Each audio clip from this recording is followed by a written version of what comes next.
Muy bien, abre tu Biblia en Lucas capítulo 22 a partir del versículo 39. Lucas capítulo 22 a partir del versículo 39. Y dice así: y saliendo se fue como solía al huerto de Getsemaní, y sus discípulos también le siguieron. Cuando llegó a aquel lugar les dijo: orad que no entréis en tentación. Y él se apartó de ellos a distancia como de un tiro de piedra, y puesto de rodillas oró, diciendo: Padre, si quieres, pasa de mí esta copa, pero no se haga mi voluntad sino la tuya. Y se le apareció un ángel del cielo para fortalecerle. Y estando en agonía oraba más intensamente, y era su sudor como grandes gotas de sangre que caían hasta la tierra. Cuando se levantó de la oración y vino a sus discípulos, los halló durmiendo a causa de la tristeza, y les dijo: ¿por qué dormís? Levantaos y orad para que no entréis en tentación. Hermanos, este es un texto que narra uno de los momentos más decisivos de la vida de Jesús. Decimos comúnmente que Jesús ganó la batalla por nuestra salvación en la cruz, y es cierto. Pero sin embargo, su sacrificio en la cruz fue el resultado externo de una batalla interna que él había ganado unas horas antes en ese huerto. Lo que yo llamo la batalla de Getsemaní. Tienes que entender esto. Getsemaní era un huerto de olivos donde Jesús acostumbraba a tener comunión con su Padre. Pero esa noche Getsemaní no era un lugar de comunión. Esa noche Getsemaní era un lugar de decisión. La palabra Getsemaní en arameo quiere decir literalmente lugar del prensado de aceite.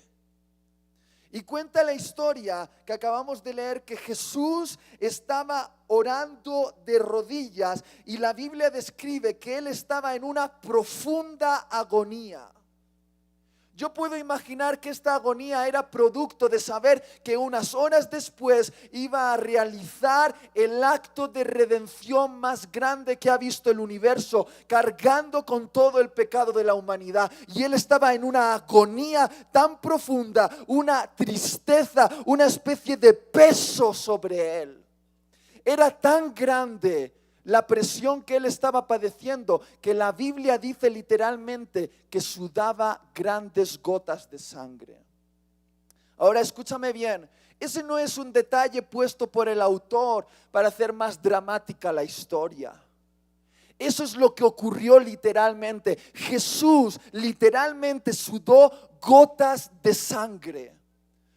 Hoy los médicos, existen estudios médicos que afirman que es posible sudar sangre, pero solamente se cuentan unos pocos casos a nivel mundial.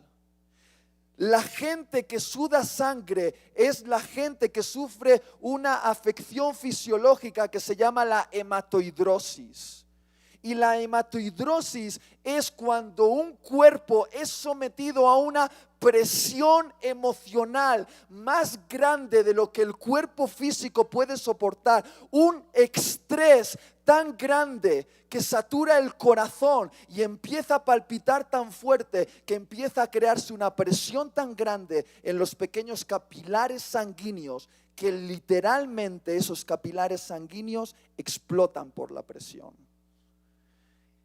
Y esa sangre que se libera va al poro y literalmente puede sudar sangre. No estamos hablando de una presión, de un examen o la presión de estar delante de alguien que te gusta. No, estamos hablando de la presión que es capaz de afectar a tu cuerpo al punto de sudar sangre. ¿Puedes imaginarte la presión a la que estaba siendo sometido Jesús?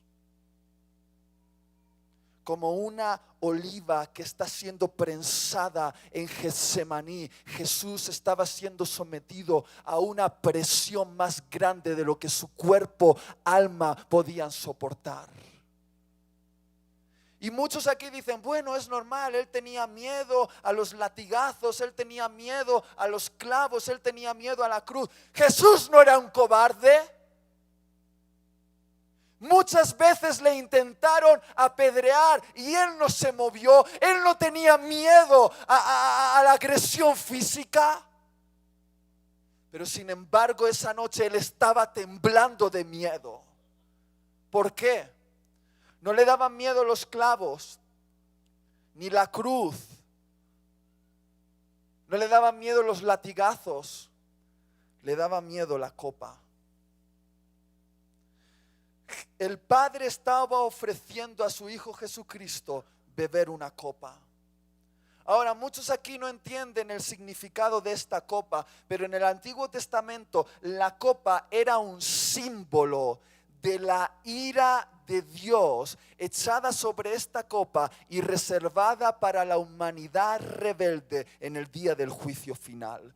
Y esa noche el Padre le estaba ofreciendo esa copa a su Hijo amado. Ahora sí, Jesús sabía que ese dolor iba a ser más grande que cualquier otro dolor, cualquier clavo que le atravesase, beber la ira de su Padre. Y yo puedo imaginarme al Padre diciendo, Hijo, tú sabes que amo a los habitantes de Neza, pero ellos son malos y rebeldes y ellos merecen beber de esta copa de mi ira. Pero hijo, si tú bebes en su lugar, si tú bebes de la ira por el pecado en su lugar, entonces yo te podré castigar a ti y perdonarles a ellos. Y Jesús dijo, Padre, no hay otra manera. Señor, si es posible, pase de mí esta copa. Y Jesús temblaba. El Padre amado, con el cual siempre había tenido una conexión perfecta, le estaba ofreciendo beber su ira. Y el Padre le decía, no hay otra manera, hijo. No hay otra manera. Solamente si tú bebes de esta copa, yo podré darles de beber a ellos mi amor. Y entonces Jesús hizo algo que salvó a la humanidad. Obviamente la cruz fue el acto externo, pero fue ese momento el que nos salvó. Él dijo, Padre, no se haga mi voluntad, sino la tuya. Y tomó la copa. En ese lugar en Getsemaní, Jesús decidió morir a su propia voluntad en beneficio de la voluntad de su Padre. Escúchame. No era algo que Jesús desease beber de la copa de su Padre, pero en Getsemaní Él decidió morir a su propia voluntad en beneficio a la voluntad de su Padre. Él tomó la decisión de obedecer con todas las consecuencias, y la decisión en ese huerto, en esa noche oscura, hace que hoy estés aquí y estés vivo por una decisión. Y creo que eso se merece un aplauso a Jesús.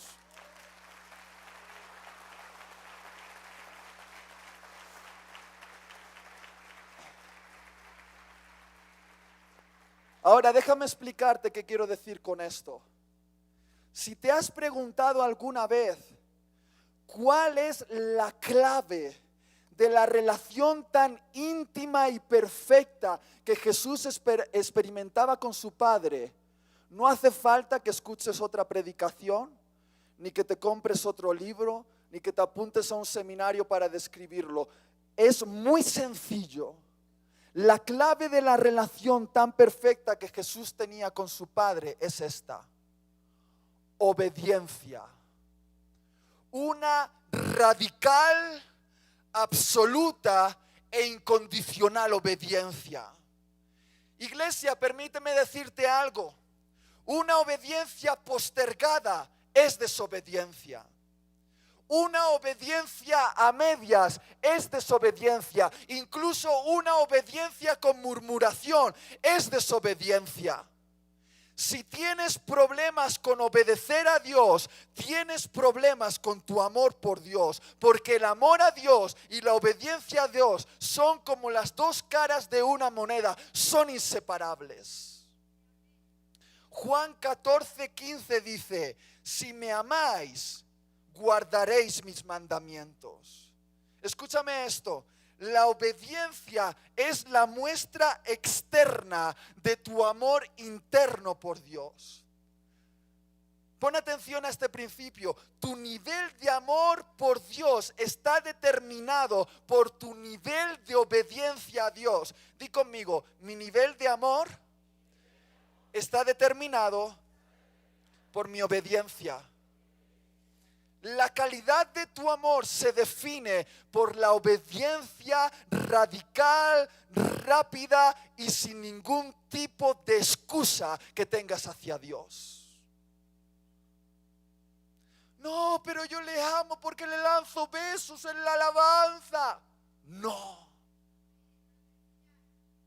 La obediencia es la evidencia de tu amor.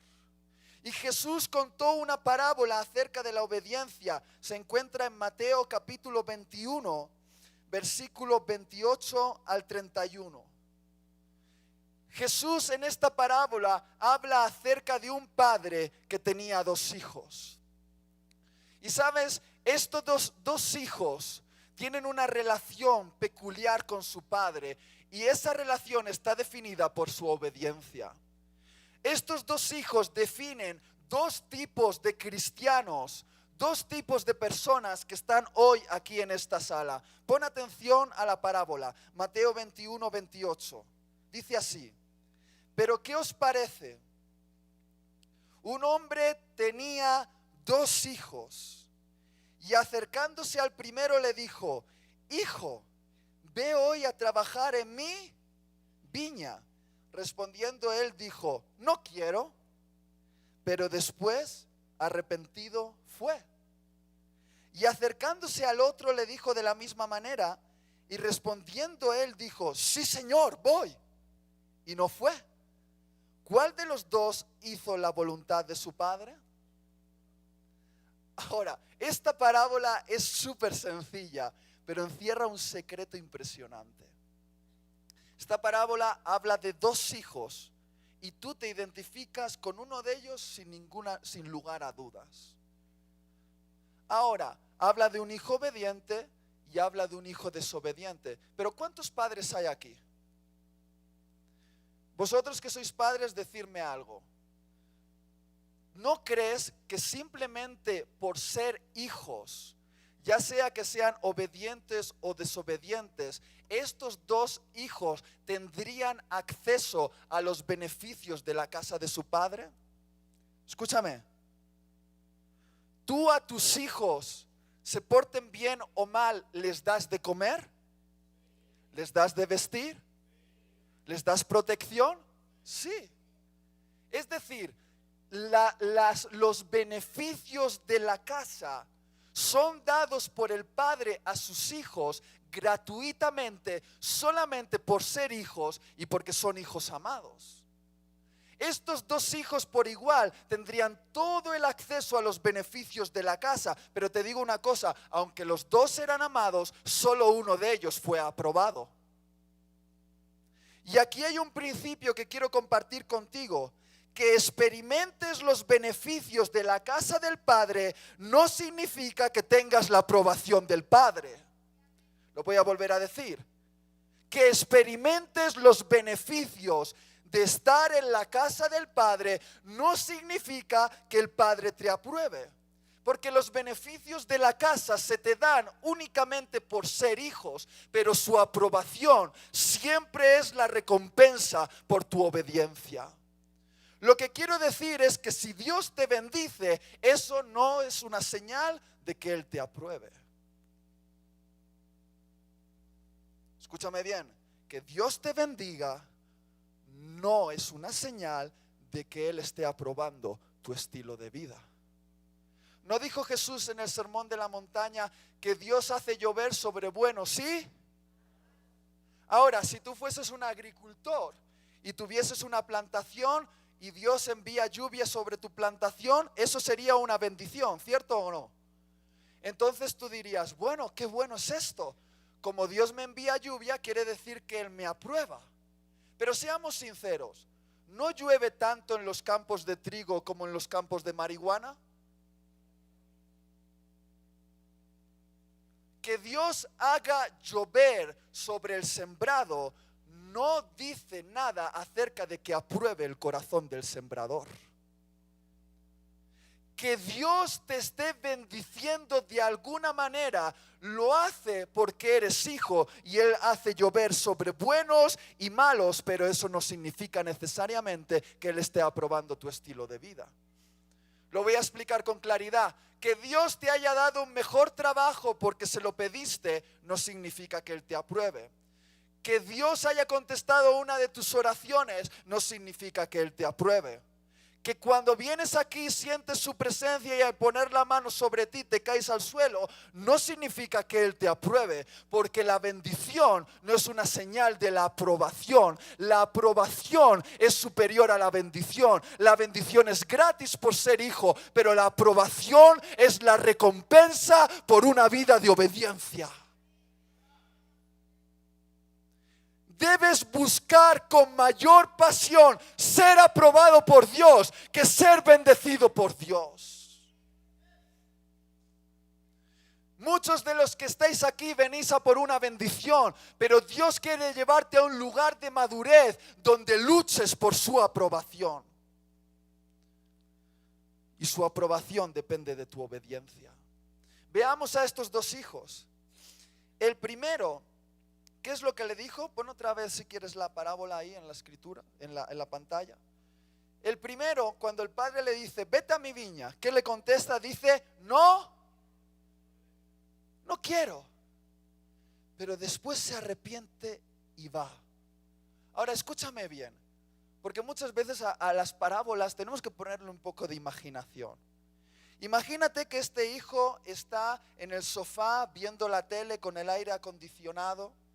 Y de repente el desgraciado de su padre entra en escena y le dice, hijo, ya sé que allá afuera hacen 40 grados de temperatura, pero ¿puedes ir a la viña y trabajar allí?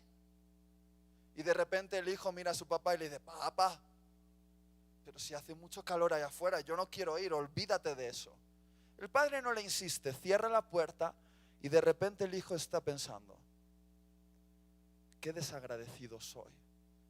Este padre que me bendice con tantas cosas, él me pide solamente una y yo le digo que no.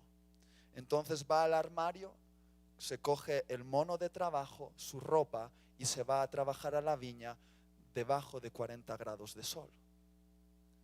Ahora, este hijo nos demuestra algo. Nos demuestra que la obediencia no es algo que se siente. La obediencia es algo que se decide. Porque te puedo asegurar una cosa, este hijo no sentía, ay, siento del Señor ir a la viña. No lo sentía. Pero lo decidió. Y yo observo que para la mayoría de cosas que requieren mi obediencia, normalmente no siento hacerlas, sino que decido hacerlas. Este hijo literalmente murió a su propia voluntad en beneficio de la voluntad de su padre y el padre le puso su sello de aprobación. Este hijo nos habla de aquellos cristianos que sin aún desear obedecer, obedecen por amor a su padre. Ahora, el segundo hijo es diferente. Dice la historia en la parábola que el padre va donde el segundo hijo y le dice, por favor, vete a trabajar a la viña. Y dice, sí, señor. Y no fue. Pongámosle la imaginación otra vez. El padre entra a la casa, el hijo está sentado en el sofá viendo la tele, aire acondicionado, fuera 40 grados. Y el padre le dice, hijo, me gustaría que fueses a trabajar a la viña. Y el hijo se pone de pie y dice, sí señor, sí señor, sí señor, lo que usted quiera. claro papá, yo estoy contigo hasta la muerte. Se va el padre, mira por la ventana, saca la mano, ¡ay! Quema. Que vaya su abuela. Y se queda adentro. ¿Qué nos demuestra esta historia? Que es posible que estés llamando a Dios Señor con tu boca, pero que no estés sometiendo tu vida a su señorío. Porque este hijo decidió anteponer su propia voluntad a la voluntad de su padre. Él vivía únicamente y exclusivamente para satisfacer su propia voluntad. Ahora voy a leerte uno de los versículos que más me molestan de toda la escritura. Está en Mateo 7:21. Mateo 7:21 dice: no todo el que me dice Señor, Señor, di conmigo, no todo el que me dice Señor, Señor, ¿qué dice? Entrará en el reino de los cielos, sino el que hace la voluntad de mi Padre que está en los cielos. Versículo 23, y en aquel día yo le responderé, nunca os conocí, apartaos de mí, hacedores de maldad. Ahora, este versículo, ¿a cuántos les pone nervioso? Debería. Porque este versículo está hablando de un tipo de personas que dicen con su boca, Señor, Señor, es decir, confiesan con sus labios, Señor, Señor, es decir, han hecho la oración, Señor, Señor. Pero que Jesús los rechaza diciendo, apartaos de mí, hacedores de maldad. La palabra hacedores de maldad en el griego viene de la palabra anomía, que literalmente quiere decir los que viven sin ley. Te voy a parafrasear estos versículos en un contexto. Jesús le está diciendo, en aquel día yo les diré, apartaos de mí, todos aquellos que me llamáis Señor, pero que vivís vuestras vidas como si yo nunca os hubiese dado una ley que obedecer. Eso es lo que significa. Lo que Jesús está diciendo es que no es suficiente con llamarle Señor, sino que necesitas rendirte a su señorío. Sin embargo, yo encuentro en las iglesias gentes que viven para su propia ley.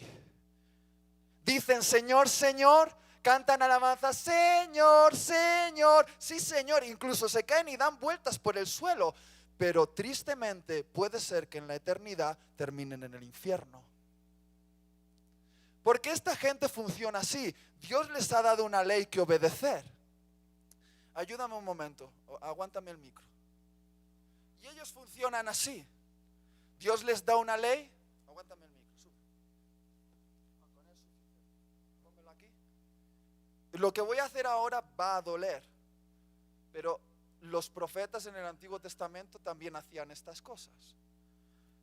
Ellos dicen, bueno, Dios dice que no debo vivir en una casa con una mujer con la que no esté casado.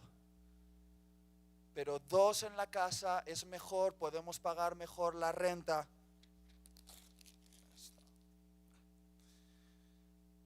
Dios dice que yo debo ser íntegro en mis cuentas y no engañar a nadie, que debo ser fiable, pero estamos en crisis y con un pequeño truquillo y moviendo el dinero por debajo, el Señor lo va a entender, voy a poderle echar un mejor diezmo. Bueno, eso tampoco era tan importante. El Señor dice que yo no debo mentir. Pero bueno, también entendemos que hay mentiritas piadosas, ¿verdad? Que son para no meterte en líos. Bueno, pues esto también. Esta gente, gracias, se crea una Biblia a su manera. ¿Te ha dolido ver esto? A Jesús le duele más cuando dices que eres cristiano y vives no con su ley, sino con tu ley. Muchos pisotean la ley de Dios con su estilo de vida. dicen Señor, Señor, pero viven como si Dios nunca les hubiese dado una ley que obedecer. Y sabes, en esta sala hay gente que no es salva y lo saben. Y esta gente realmente no me preocupa porque ellos saben que no son salvos y quizá han venido hoy aquí buscando esa salvación. Pero hoy estoy preocupado por la gente que creyendo que es salva está engañada. Lo que te va a salvar no es simplemente una confesión, lo que te va a salvar es un estilo de vida. No es cómo comienzas, sino cómo terminas. La vida cristiana no solo recibes un Salvador, sino que además recibes un Señor. Di conmigo, Señor. ¿Cuántos habéis llamado a Jesús en algún momento de vuestra vida Señor? Levanta la mano. Te metiste en un lío. ¿Sabes lo que la palabra Señor quiere decir? La palabra Señor en griego viene de una palabra que es Kyrios. Literalmente Kyrios no solo se traduce como Señor, sino que se puede traducir como dueño o amo supremo. Déjame explicar esto así. Cuando tú no eres creyente, este es el trono de tu vida. Y este escenario es el lugar de tu gobierno, tu vida. Tú estás sentado en el trono de tu vida. Tú decides cómo mantener relaciones, con cuántas mujeres o con cuántos hombres. Tú decides cómo administrar tu dinero. Tú decides cómo administrar tus relaciones, qué hacer con tu boca, qué hacer con tus manos. Tú eres el dueño y señor de tu vida. Y así es como cada uno de nosotros venimos al mundo. Esto es un acto de rebelión directa contra Dios. Cualquiera que esté sentado en el trono de su vida automáticamente irá al infierno. El trono fue usurpado a Dios en el Edén. Y todo hombre nace sobre este planeta Tierra siendo lo que la Biblia dice un enemigo de Dios, un rebelde y un usurpador. Y todos nacemos sentados en el trono de nuestra vida. De repente venimos a una reunión como esta, tenemos una convicción de que administrar nuestra vida no nos ha traído beneficio, de que lo hemos destruido todo, hemos intentado hacer las cosas a nuestra manera, no ha funcionado, necesitamos un Salvador. Entonces invitamos a Jesús dentro del trono de nuestra vida. Le decimos, Jesús, por favor, siéntate aquí. Pero hacemos muchos esto. Y Jesús, mueve tus manos como si que estás intentando ordenar las cosas. Jesús, eso sí, pero esto otro no me lo toques. A ver, Jesús, yo te he invitado a mi vida porque quiero tener compañía y quiero que las cosas me vayan bien, pero no me empieces a mover todas las cosas que me ha costado mucho ordenar mi casa. Sigue moviendo cosas. Mira, Señor, te digo una cosa, puedes tocar mis relaciones, pero que toques mi cartera, ahí ya te estás pasando, ¿eh? Bueno, sigue ordenando. Sí, ¿me vas a decir tú que yo no puedo vestir de esa manera? Si yo quiero enseñar mi cuerpo de esta forma, a ver, me parece que estás exagerando un poco las cosas.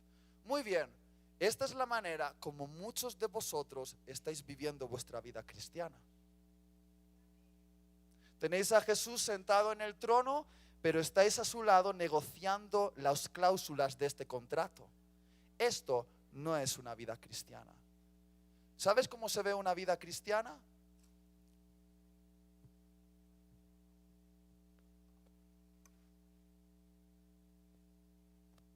Así se ve una vida cristiana. Haz lo que quieras hacer. Revuelve mi casa. Iglesia, no te engañes.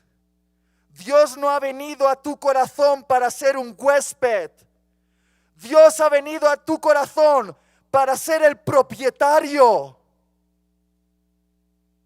Y la vida cristiana se vive tumbado a los pies de Jesús, haciéndole el Señor, dueño, administrador de nuestra vida, sin negociaciones. No hay otra manera.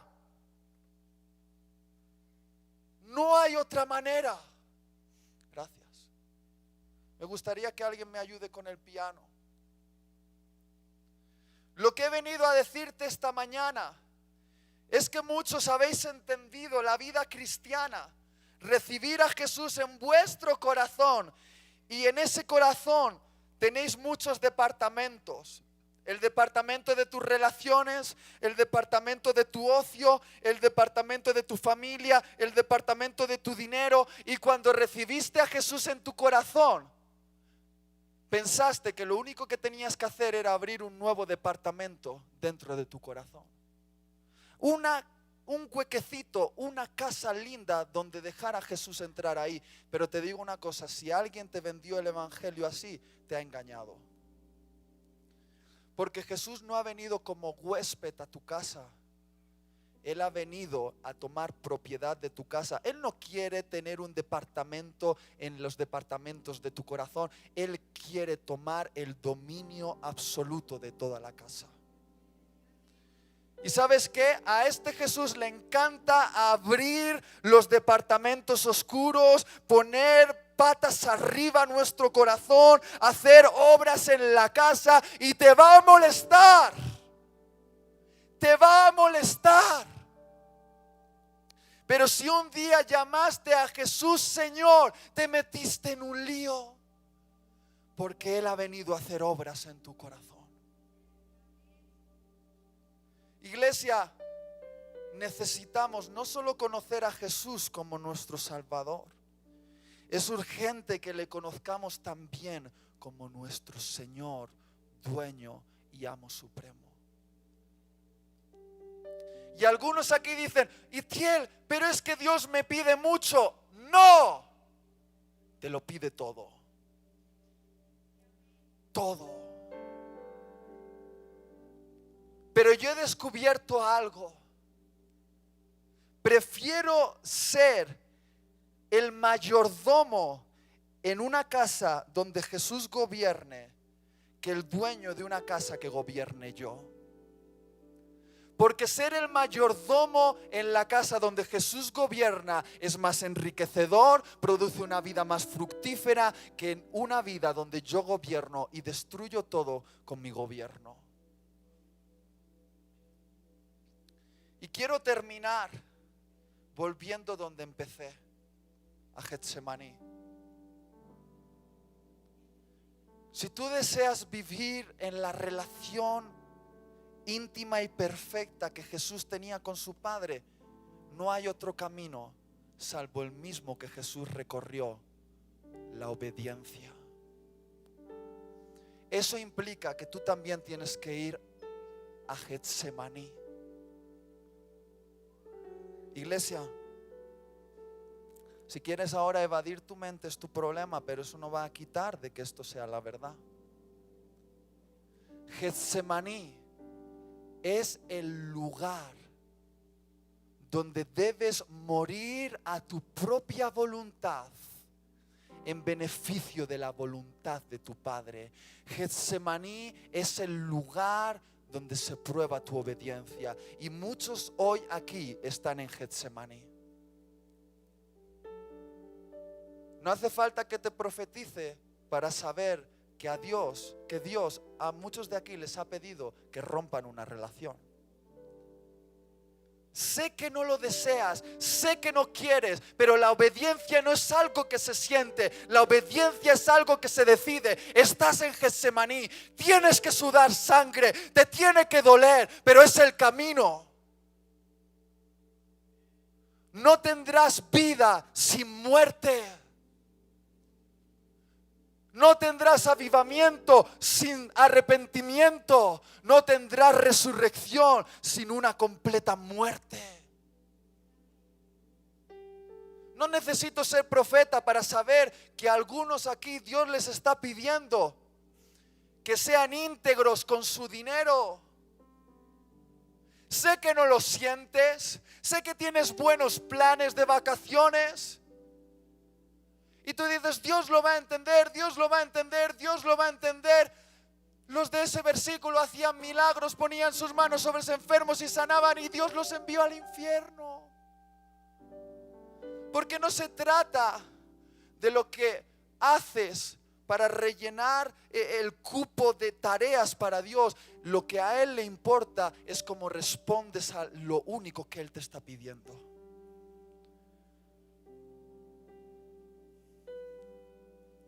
Tienes que ir a Getsemaní. Es el lugar donde mueres a tu voluntad en beneficio de la voluntad de tu Padre. Iglesia, ¿pero por qué es tan difícil obedecer? Te lo diré. Porque aún crees que tienes derechos. Tú dices, tengo derecho a usar mi dinero. Tengo derecho a usar mis sentimientos. Tengo derecho a usar mi tiempo. Tengo derecho a usar mi cuerpo. A los españoles nos encantan los derechos. Somos expertos en derechos. Tengo derecho. Pero si un día llamaste a Jesús Señor, le estabas poniendo a sus pies todos tus derechos. Ya no te perteneces. Ya no tienes derecho sobre tu dinero, tus sentimientos, tu tiempo, tu cuerpo. Ahora es su dinero, ahora son sus sentimientos, ahora es su tiempo, ahora es su cuerpo. Yo descubrí lo duro que es obedecer y rendir mi derecho unos años atrás, cuando un pastor reconocido de mi nación me vituperó públicamente. Él malinterpretó unas palabras que yo dije y se fue a un evento lleno de cientos de jóvenes, no uno, sino dos, y empezó a hablar de mí, de que si yo era un provocador a la rebelión, de que si yo no tenía el Espíritu Santo. Y mira, en ese evento tenía un montón de amigos listos, vascos, duros, de darle un puñetazo, ponerle una bomba.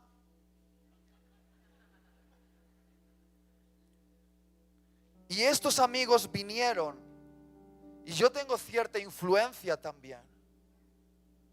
Y ellos me dijeron, levantemos la voz en contra de ese hombre. Y yo me fui a mi cuarto y empecé a hablar con Dios. Sí, Señor, porque tengo derecho a defenderme. Él me ha vituperado, ha hablado mal de mí, todo lo que está diciendo es mentira. Yo tengo que defenderme, tengo derecho, tengo un ministerio. ¿Qué cree que él solo es el hombre de Dios? ¿Qué se ha creído? Tengo derecho. Dios, defiende la causa de tu ungido. Y el Señor me dice, ¿qué te crees que solo te he ungido a ti? También le he ungido a él. Y Jesús me dijo, si mueves una mano y abres tu boca en contra de ese hombre, te lo quito todo. Señor, pero no es justo. Yo tengo derecho a defenderme. Yo tengo que guardar mi honor, guardar el honor de mi casa. Tengo que guardar el honor. Y Jesús me dijo, no tienes derecho.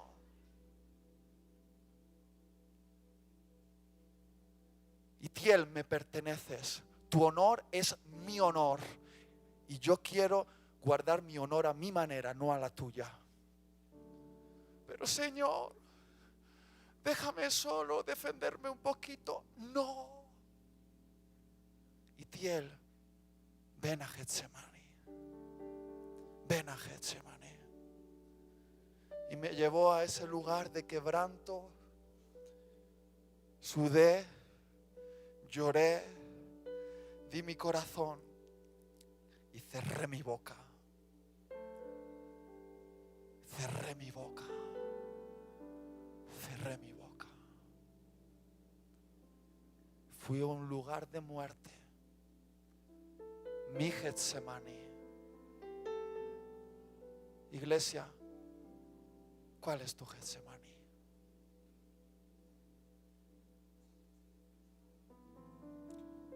¿Cuántos aquí saben que tienen que morir a su voluntad en algo específico que Dios les está pidiendo? ¿Cuántos saben? Wow. Te invito a Getsemaní. A Getsemaní. Mi primera invitación, voy a hacer 2, solo quedan 10 minutos. Es para aquellos que han venido a esta iglesia sentados en el trono de su vida. Yo sé que este no es el mensaje más tierno. Cómprate el de la segunda sesión, ese es más tierno. Pero este es un mensaje de vida o muerte. Si sigues gobernando tu vida a tu manera, no habrá eternidad favorable para ti, habrá una eternidad de dolor. Y todos los que están aquí hemos venido como tú, siendo rebeldes, enemigos de Dios, administradores de nuestra vida. Y te digo una cosa, la mayoría de nosotros nos dimos cuenta que ser nuestro propio jefe y Señor no nos provocó ningún beneficio. Si hoy quieres ceder el trono de tu vida a Jesús, si has venido aquí y dices, Itiel, necesito a alguien que administre mi vida mejor que yo, porque yo ya no puedo más, quiero que levantes la mano allí donde estás. Muy bien, ponte de pie y sal aquí delante, vamos. Aquellos que quieren ceder el gobierno de su vida, que no han puesto a Jesús en el trono,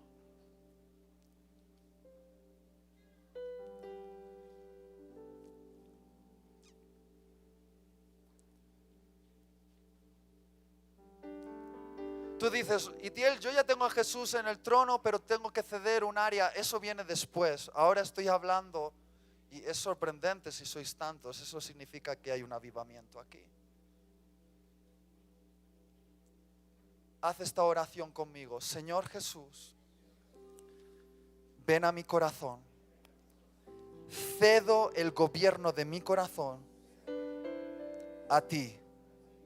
Sálvame de mi pecado. Creo en la cruz. Sé mi Salvador y mi Señor. De ahora en adelante quiero que seas mi Dios, mi jefe, mi amigo, mi Padre. A partir de ahora y para siempre. Amén y amén. Dale un aplauso al Señor.